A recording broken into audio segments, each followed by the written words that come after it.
questions from the floor. There's a person at the back, right there. I think there's a microphone coming to you. And if you'd like to, please stand up, say who you are and who the question's to.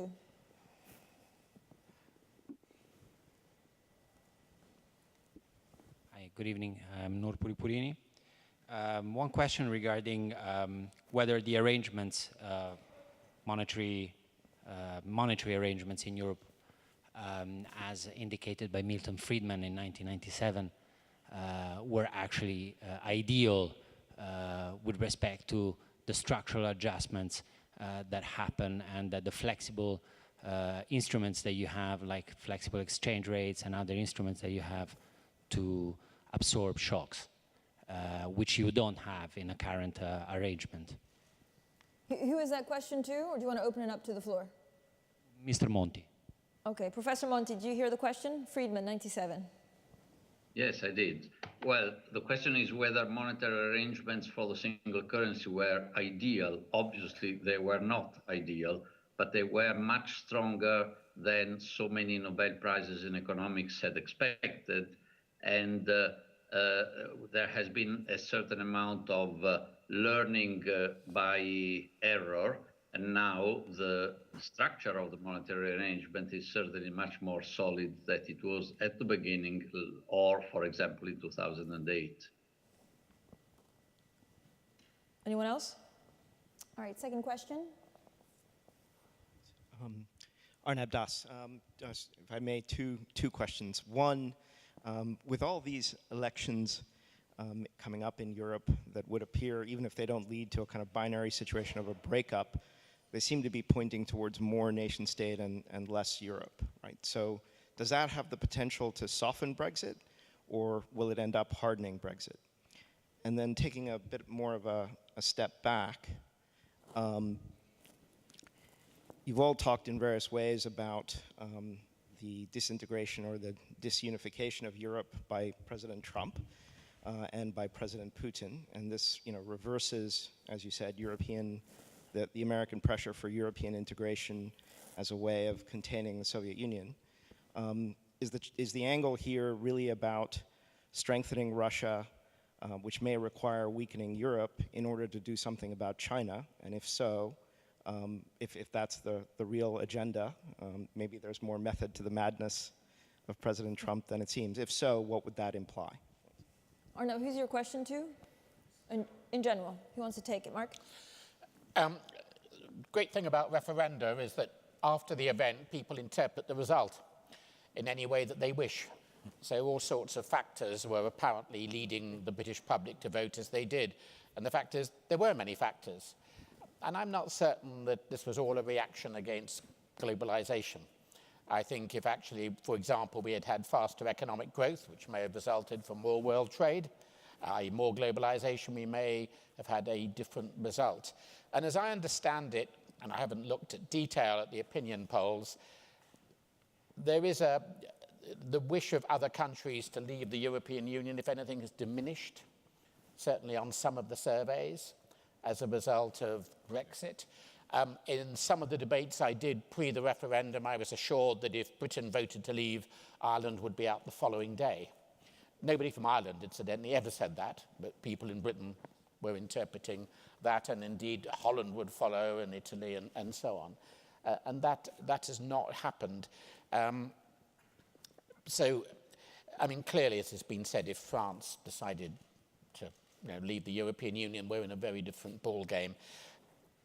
Whether the trend towards a more nationalistic approach will make Brexit easier, I rather doubt. I'm not certain. There'll be many different factors having an effect. That might be one, but I don't think it's going to be overwhelming. Yeah, if I can add something to Arnab's question. So it seems like in Britain, there's a tendency to think that the other 27 will group together and maybe gang up against the UK to give them a bad deal, or in the alternative scenario, they somehow come to some form of common position to offer to the UK, and then Brexit could be smoother and so on. I think the biggest fear I have is, in fact, that each individual state of the 27, and even starting from the bigger ones, Germany, France, Italy, and so on. They are in such a state of, if you wish, transition, confusion, trying to decide who they want to be in the future, that the list of their problem at the moment is finding a common position regarding what kind of Brexit they want. In fact, they first need to decide what they want for themselves, and that's completely unclear for most of them, and then they might even think about trying to form a common position. So that could make Brexit even harder than it's perceived at the moment, because exactly the others are not ready to give any sort of deal to the UK, simply because they don't know what they want for themselves. Professor Monti? Monti wanted to add something. And Yes. Muriel. If the nationalists strongly go up in most European countries, the consequence will not be a harder or a softer Brexit, but in a number of years, a new war in Europe. When we see all these national flags aligned in Koblenz the other day, when the national leaders were there, I mean the leaders of the nationalistic parties, now they seem inoffensive because they have the common target of Brussels and the EU. But the day that that was taken down, they would turn immediately against each other. That is the nationalism which were seen in place in Europe in the 30s and 40s, and we should be aware of this. Nouriel? Yeah, I want to take on the second part of Arnab's question about the China issue and whether the US is trying to have a new alliance against China. I think most people agree that actually the biggest geopolitical issue of our time is going to be the rise of China and how to manage it. And at least the Obama administration had the following view. The view of the Obama administration was that the US primacy in Asia had brought prosperity and security in Asia. And if China was rising, you had to pivot to Asia. And it couldn't be just sending a bunch of Marines to Australia. There had to be an economic leg to that pivot to maintain ASEAN and the other countries engaged with the United States. And that economic leg was TPP at the time where China was doing the BRICS Bank, AIIB, Belt and Road Initiative, Silk Road, RCEP, FTAP, and you name it. Now, Obama is gone, Trump comes to power, and he says, the first thing he does, he says, there is no more TPP. That means that all these countries in Asia are going to, in terms of economic trading relation, go towards China. And China is going to offer its own free trade area, not just for the Asia, not only for the Pacific, not just for Latin America, but even to Mexico, when the US says no more NAFTA and so on. So you don't have an economic leg of trying to, unquote, contain the rise of China. And on the other side, on the geopolitical one, you're becoming quite belligerent. You're saying, maybe I'm not going to have any more the one China policy that is casus belli for China. You're saying in South China Sea, I don't want those islands, but I'm going to actually maybe potentially pose a blockade. If you do so, then you have a war with China. If you don't, you have a red line and you lose your reputation like in Syria. And on North Korea, Trump says in a tweet, says we don't want ICBM, it won't happen, of Korea. And that's an invitation for the leader there just to try to test the United States, because if he launches one, then you have to start a war, and that is the destruction of South and North Korea. The way to engage will be to engage China to convince to put pressure on the North Korea of not doing something, of course, the US doesn't want. So you might start on one side a bunch of trade wars, where Asia is going to ally itself with China. And on the geopolitical one, you're creating a bunch of red lines that may lead to actual real war as well. So I'm not sure if that strategy of saying I'm going to have Russia on my side is going to help you in something that you could actually shoot yourself in the foot. There is no real clear, coherent grand strategy of the US towards Asia, the way I see it, or towards China. I have time for one more question. Actually, two. I think the lady had her hand up first, and then the gentleman behind her. Laura Parker, thank you very much. Firstly, as a pro-Remain, I would like to say how delighted I am to see so many Italians, and I imagine other Europeans here. Please stay. Secondly, I think that if there's no analysis of the fundamental and growing inequalities, which are at root, I believe, of the Brexit vote, then I think we're really missing the point. The retreat into nationalism and protectionism, about which you've all spoken, starts, I believe, from that. So I would like to ask you what prospect you see for a shift, not just in the UK, but elsewhere in Europe, to really deal with the searing inequalities, which in this country mean that 9 million people are not even earning the living wage. And you all know the cases of your own countries. I think that's the fundamental issue at the heart of this. Nationalism, which will lead to the disintegration of the European Union, is underpinned by searing levels of inequality and indeed poverty. Big question, sorry. Professor Monti, we'll get to you in a second. I just want to take a second question because we're really running out of time. So let's take the second question and then we'll answer both. Yes. Yeah. Thank you, Stephen Herring from the Institute of Directors. And to provide some balance, I was a Leave supporter and I similarly hope that all of the Italians present will remain. If I could put, we have some issues on Article 50 today, but let me put on a par with Article 50, slide 25, which referred to the concentric circles in your presentation. To me, it seems like the eminently sensible way forward to view Europe in terms of concentric circles. And you hear a lot of politicians from all of the nation states within Europe making similar remarks, but you don't seem to yet hear any of the official European spokespeople talk in the same manner that there is any solution other than more Europe and more intensive integration. When do you think that the message of the concentric circles, particularly the first couple of points, will emerge from the statements of people in the European apparatchik?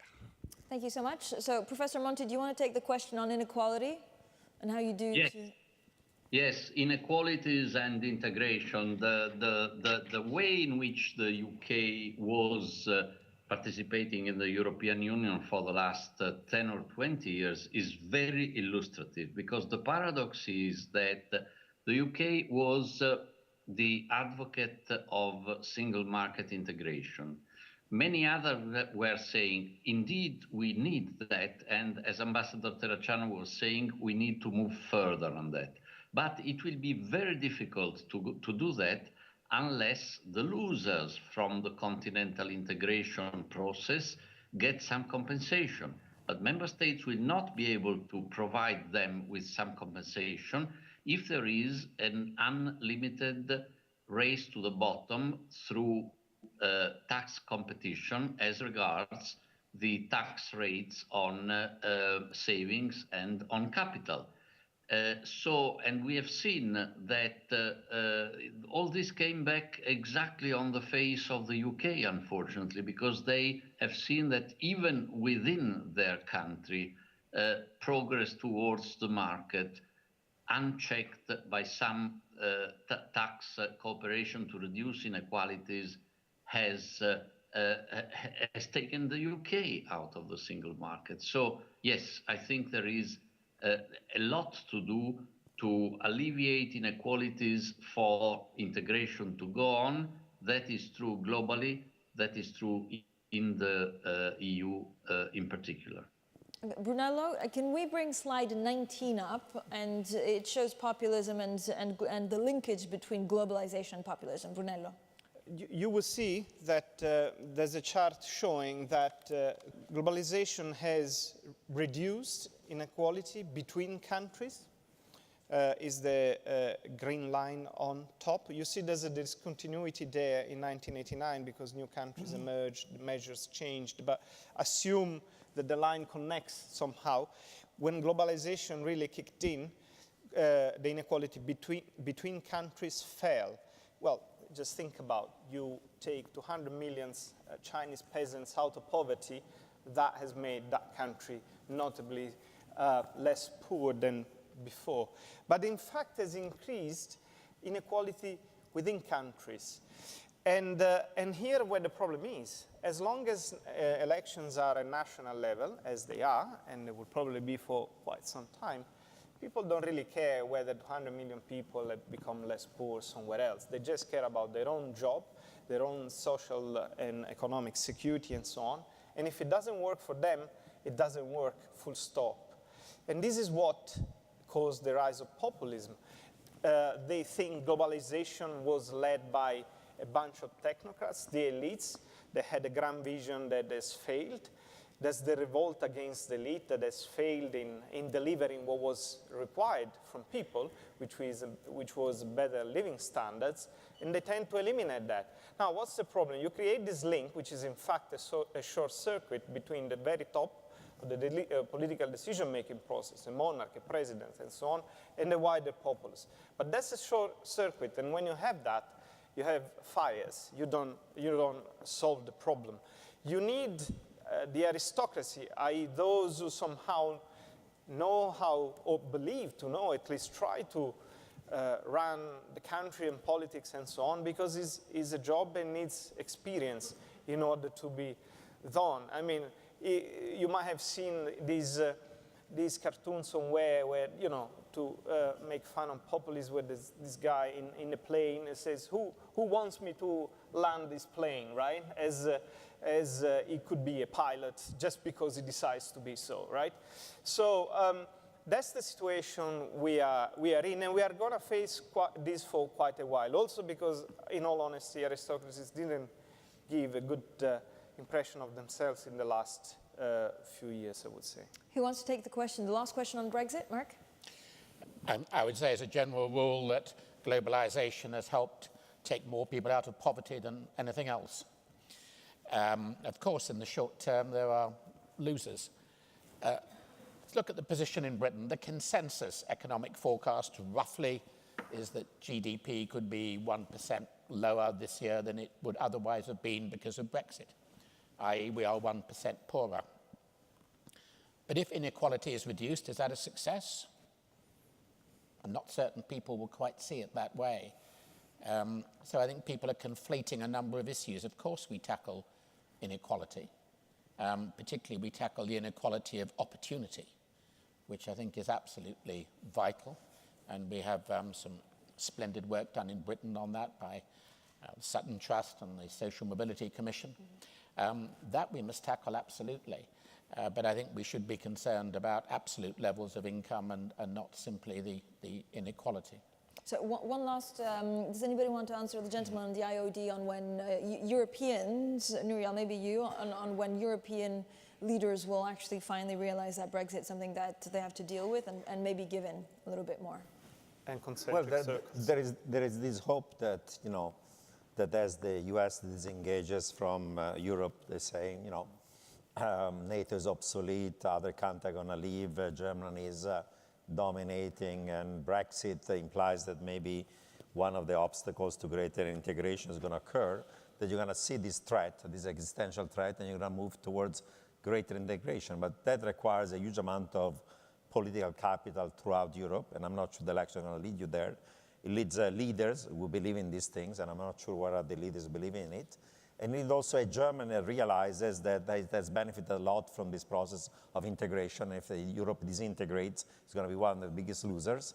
And not just political capital, but also changing the structure of demand, the structure of growth, fiscal expansion, and believing in risk-sharing, in solidarity, and a fiscal union. That takes a major challenge for Germany. Maybe, like in the last 5 years, when you reach a point of crisis and you have to choose between integration and disintegration, Germany is going to get there, or maybe not this time around. I'm not sure if we're going to be there or not. All right, we're out of time, so thank you so much for joining us. And I think, I don't know, maybe a word for 2017, stay strong and stay cool. Thank you so much for the panel. Thank you very much.